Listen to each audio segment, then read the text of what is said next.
Oi, cinéfilos! Vamos para mais um vídeo de séries aqui do canal, mas antes eu vou fazer um jabazinho. Não deixem de ir lá no Instagram seguir Cinéfilos Anônimos, porque a gente cria um conteúdo exclusivo por lá. E a gente também estava pensando em fazer um vídeo de perguntas e respostas, então não deixem de mandar sua pergunta por DM. E agora vamos para o vídeo.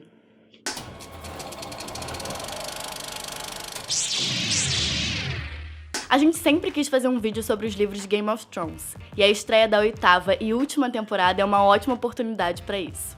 Talvez você já saiba que George Martin escreve as crônicas de Gelo e Fogo dividindo a história em capítulos que são contados sobre a perspectiva de um personagem de cada vez. Ele até enfatiza isso nomeando os capítulos com aquele que vai ter o seu ponto de vista contado. Por exemplo, o primeiro livro tem 9 capítulos que se chamam Jon.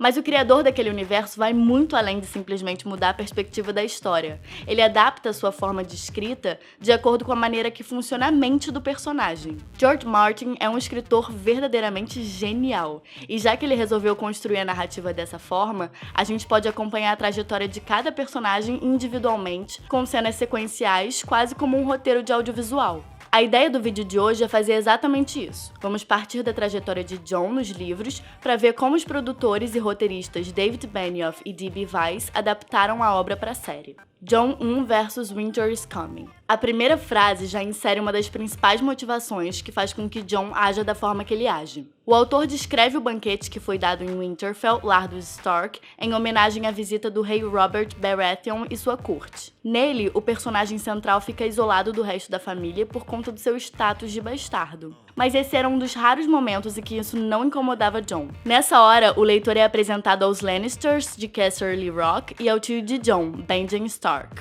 As conversas que se seguem são transcritas com quase as mesmas palavras para a série em uma versão reduzida, mesmo que os personagens já tenham sido apresentados em cenas anteriores. As falas estão lá, Jon pedindo ajuda para se alistar na muralha e o conselho de Tyrion que falava para ele nunca se esquecer de que é um bastardo, para transformar isso em uma armadura, já que assim sua condição não poderia ser usada contra ele. Lembre-se disso, garoto. Todo anão pode ser um bastardo, mas nem todo bastardo precisa ser um anão. Let me give you some advice, bastard. Never forget what you are. The rest of the world will not. Wear it like armor, and it can never be used to hurt you. Jon 2 versus The King's Road. Esse é um capítulo que sofre algumas adaptações. As que chamam mais atenção são as cenas acrescentadas na qual Jaime amedronta Jon, e a que Ned fala que vai conversar com ele sobre a sua mãe da próxima vez que se encontrarem. Imagino que elas foram feitas para preencher o personagem Jaime e reforçar a ligação de Jon com Stark. O resto tá bastante parecido. O adeus a Bran, Robb e Arya estão quase na íntegra na série, incluindo a cena que a irmã caçula ganha a espada agulha de presente. I had the blacksmith make it for you special. I won't hack a man's head off, but it can poke him full of holes if you're quick enough. I can be quick. You'll have to work at it every day. Jon 3 versus Lord Snow.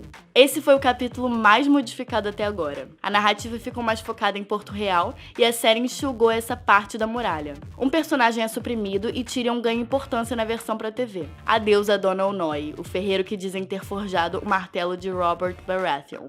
As falas dele são dadas a Tyrion em um reforço da relação entre Jon e o anão e do personagem de Peter Dinklage. O mesmo acontece quando chega a notícia de que Bran acordou. É Tyrion que conta a Jon.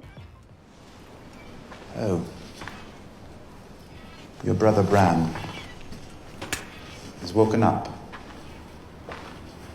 Jon 4 versus Cripples, Bastards and Broken Things. Nesse capítulo, a história acontece muito parecida com a do livro. Os produtores até acrescentaram uma cena em que Jon e Sam conversam sobre garotas e o Alliser Thorne tenta intimidá-los. Uma curiosidade, uma cena que Sam descreve a Jon, na qual o seu pai estava esfolando uma carcaça de veado, era tão forte que os produtores resolveram aproveitá-la em um outro momento e em um outro personagem. Claro que eu tô falando daquela cena incrível de apresentação do Tywin Lannister no 7º episódio. Nos episódios 5 e 6, The Wolf and the Lion e a Golden Crown, Jon não aparece na série. Jon 7 versus You Win or You Die. Nesse episódio, a série volta pra muralha e os acontecimentos do capítulo 6 são colocados de forma bem reduzida. A triagem dos recrutas é bem parecida com a do livro e Jon demonstra a mesma surpresa por ser escolhido como intendente. O juramento que John e Sam fazem para se tornarem homens da Patrulha da Noite também é bem similar. Os roteiristas da HBO concentram mais o foco no que estava acontecendo em Porto Real e mais uma vez temos suprimido os personagens que participam dos eventos na muralha. O intendente-chefe, Bowen Marsh, é cortado e as suas falas vão, de forma concentrada, para Maester Aemon. E o mesmo acontece com o recruta Darion, que tem a sua parte da história dada ao amigo de John, Piper ou Pip. I pledge my life and honor to the Night's Watch for this night and all the nights to come. You Nelters boys, rise now as men of the Night's Watch. Antes de ir pro próximo, não deixem de curtir o vídeo e de comentar o que vocês estão achando aqui embaixo, porque isso faz toda a diferença pra gente aqui do canal. Mas vamos nessa. Jon 8 versus The Pointy End. O 8º episódio segue a dinâmica do anterior. Ele condensa os acontecimentos do capítulo 7 e acrescenta uma cena com Sam, que serve como explicação expositiva da trama. Esse foi um dos que gerou mais modificações na história. Personagens suprimidos, conversas reduzidas ou que trocavam os personagens e cenas expositivas acrescentadas. O resultado é que nem a cena em que Alistair Thorne provoca Jon e nem a do ataque do morto-vivo tiveram o mesmo impacto das suas equivalentes do livro. They were touched by White Walkers. That's why they came back. That's why their eyes turned blue. Only fire will stop them. Jon 9 versus Baelor.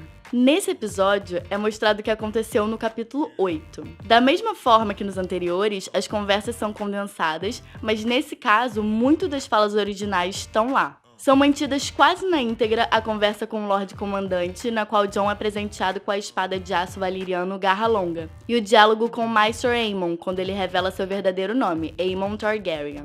Mais uma vez, Sam é utilizado em uma cena adicionada para uma conversa expositiva da trama. Ele explica que o irmão de Jon está levantando armas contra os Lannisters. Will not tell you to stay or go. You must make that choice yourself. And live with it for the rest of your days. Fire and Blood. No último episódio da primeira temporada, as cenas são muito parecidas com as dos livros.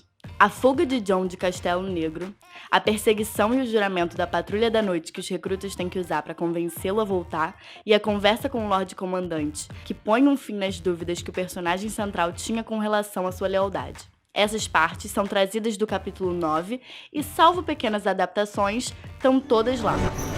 So I'll only ask you once, Lord Snow. Are you a brother of the Night's Watch? Or a bastard boy who wants to play at war? A primeira temporada é muito fiel aos livros, chegando a usar passagens inteiras de diálogos escritos por George Martin. Isso é um ponto a favor da série, que foi muito competente em traduzir em imagens o livro de mais de 700 páginas. Imagino que a necessidade menor de efeitos especiais nessa parte da história foi um facilitador se olharmos pelo lado da produção, mas nada que tirasse o mérito de um trabalho. Comparando as obras, podemos perceber o carinho que David Benioff e D.B. Weiss têm com o material fonte, e eles utilizam sem moderação. Claro que, como em toda adaptação, partes da história original se perdem, mas é um preço mais do que justo a pagar por essa bela série. Então é isso, cinéfilos, muito obrigada por terem assistido o vídeo até o final, e não se esqueçam de ir lá no Instagram seguir a página do Cinéfilos Anônimos, porque a gente cria um conteúdo exclusivo só pra vocês. É isso, até o próximo vídeo. Tchau, tchau! E a gente tá pensando em fazer